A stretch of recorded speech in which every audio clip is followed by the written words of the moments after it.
Dès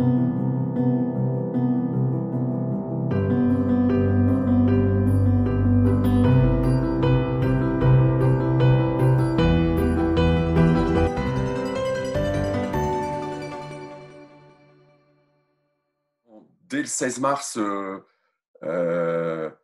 dès le vendredi 13, on a décidé donc de passer en 100% télétravail. Alors, on avait une partie des équipes qui étaient habituées, qui pratiquaient déjà le télétravail un jour par semaine depuis 2 ans. Donc, ça a été relativement facile. Ils avaient les équipements, etc.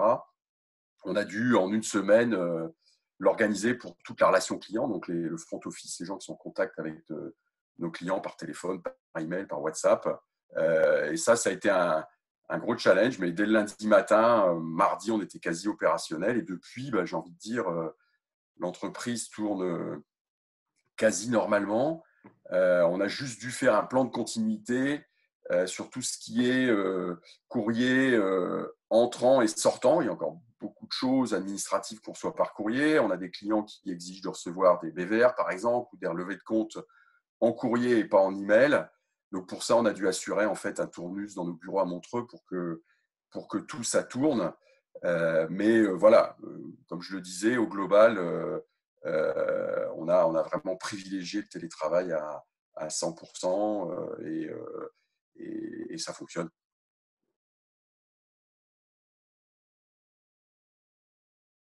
Vu du client, j'espère que pas grand-chose n'a changé. Euh, on l'a communiqué hein, au début et on communique encore une fois par semaine sur euh, voilà, comment nous assurons la sécurité de nos collaborateurs et le fonctionnement de l'entreprise. Euh, et au tout début, on a communiqué que voilà, la relation client était en télétravail. On avait plein de messages sympathiques de clients qui disaient ah, c'est super, je suis content que vous travailliez depuis chez vous, qui parlaient donc, qui répondaient au téléphone et qui nous appelaient et nos conseillers répondaient en disant bah oui, je suis chez moi, etc. Et les clients appréciaient ça beaucoup, mais à part le fait de savoir que la personne qui leur répond est chez elle plutôt que dans un bureau, euh, pour le client, on a assuré le service. On s'est posé la question de réduire nos horaires sur lesquels on est atteignable, donc du lundi au samedi de 7h à minuit. Et en fait, on les a gardés parce que le samedi est un jour important. Et puis, on a un partenaire en Suisse allemande qui nous aide à prendre les appels sur les horaires un peu décalés. Et donc, on a maintenu ça. Après, bon, pour les collaborateurs, comme je disais, ça a été un énorme changement d'environnement, de poste de travail.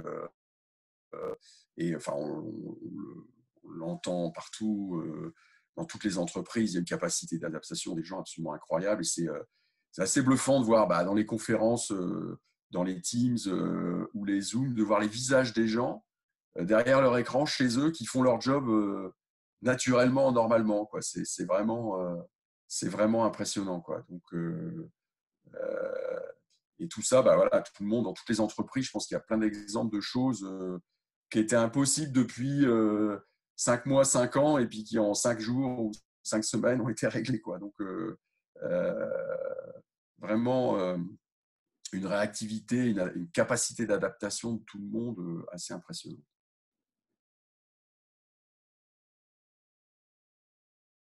Donc, notre chaîne logistique, nos colis, ils sont préparés en France, dans nos entrepôts en France. Donc là, il y a eu un gros travail au début d'adaptation aux nouvelles règles sanitaires. Hein. On a même été fermé 1 ou 2 journées hein, pour adapter tout ça et faire que l'entrepôt puisse, nos entrepôts, s'il y en a plusieurs, puissent fonctionner de manière, puissent fonctionner tout court. Alors, ils fonctionnent en mode dégradé, hein, la productivité n'est pas la même. Donc, il y a eu ce point-là. Après, dans notre chaîne d'approvisionnement, les transports France-Suisse, douane, etc., j'ai envie de dire, pas de changement. Hein, les transports ont fonctionné, la douane des douanes. Donc nos flux sont passés tout à fait comme d'habitude. Après, bon, nous, on travaille beaucoup, quasi exclusivement avec la Poste en Suisse.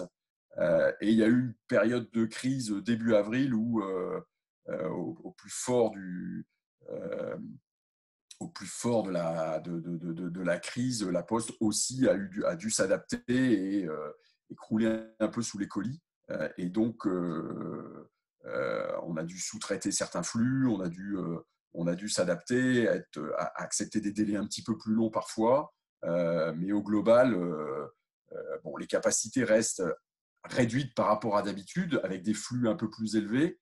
Donc, ça reste tendu, mais c'est plus détendu que ça n'a été il y a 3 semaines, on va dire. Donc, globalement, sur la chaîne logistique, là encore, capacité d'adaptation incroyable.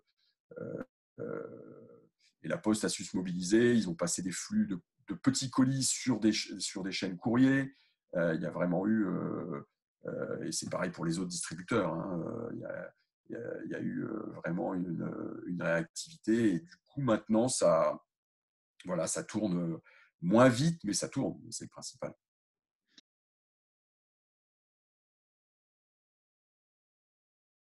On se pose des questions sur le comportement des consommateurs, comment va évoluer la situation, comment va évoluer le comportement des consommateurs. Et ça, on apprend chaque semaine, chaque mois. Donc là, il y a une saison d'été à finir et puis voir ce qui se passera, on va dire, en septembre sur la rentrée. Donc ça, c'est des inconnus, il faut continuer à s'adapter. J'ai un mot, j'ai une pensée pour mes collègues euh, du retail, hein, du commerce, de la distribution, qui reprennent, qui réouvrent leurs magasins, ceux pour lesquels bon, l'activité offline traditionnelle, magasin, brick and mortar, est plus que majoritaire. Il y a rien de, enfin, pour un commerçant, il n'y a rien de plus terrible que d'avoir à fermer ses magasins et puis mettre ses équipes en chômage partiel. Nous, on a la chance d'être un modèle online, donc on n'a pas eu, euh, on n'a pas eu ça. Mais voilà, j'ai une pensée pour eux. Ils rouvrent incessamment sous peu là en Suisse. Et voilà, je leur souhaite tout de bon pour cette réouverture et puis pour reprendre une activité normale.